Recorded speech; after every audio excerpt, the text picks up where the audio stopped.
एकटे फडणवीस मराठ्यांच्या आरक्षण विरोधी आहे अशा प्रकारची भूमिका मला वाटतं आता हे सगळं ज्याला म्हणतो आपण सगळं पूर वाहून गेल्यानंतर या सगळ्या गोष्टी सांगणं आहे।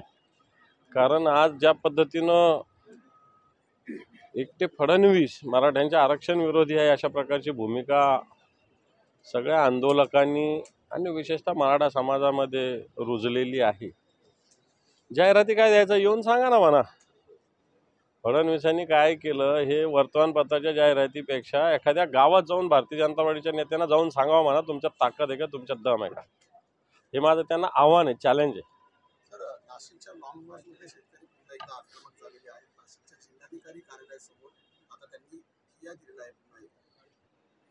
फक्त नाशिकच नव्हे तर महाराष्ट्रातील शेतकऱ्यांची मानसिकता आत्ताच्या घडीला अशी सरकारच्या विरोधात आहे।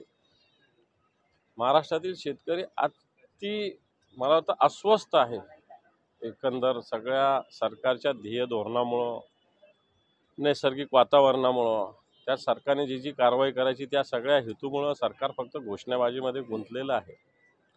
आणि म्हणून मग शेतमालाचा भावाचा मुद्दा असेल, बाजाराचा मुद्दा असेल, सरकारकडून सुरू करणारे खरेदी केंद्र असेल, आयात निर्यात बंदी असेल, हे असे वेगवेगळे विषय जर बघितले तर मला वाटतं शेतकरी अस्वस्थच आहे। त्यामुळे फक्त नाशिकच नव्हे तर महाराष्ट्रातील शेतकऱ्यांच्या मनामध्ये हीच नाशिकच्या शेतकऱ्यांची भावना आहे।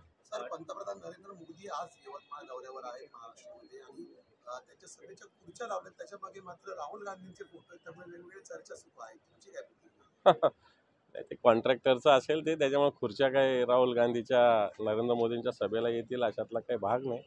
जो कोणी कॉन्ट्रॅक्टर त्याच्या खुर्च्या असेल, खुर्च्या थोडी कार्यकर्ते घरून आणत असतात, त्या खुर्च्या कॉन्ट्रॅक्ट, त्याच्यामुळे तसं असेल, त्याला फार काही राजकीय मला नाही वाटत करायची गरज आहे। दानवे टीव्हीच्या ग्लोबल समिट कार्यक्रमात बोलताना अमित शहा म्हणाले की उद्धव ठाकरेंना मुलाला मुख्यमंत्री करायचं आहे आणि आता घराणेशाही करणारे सगळे पक्ष एकत्र आलेले आहेत, कसं पाहताय?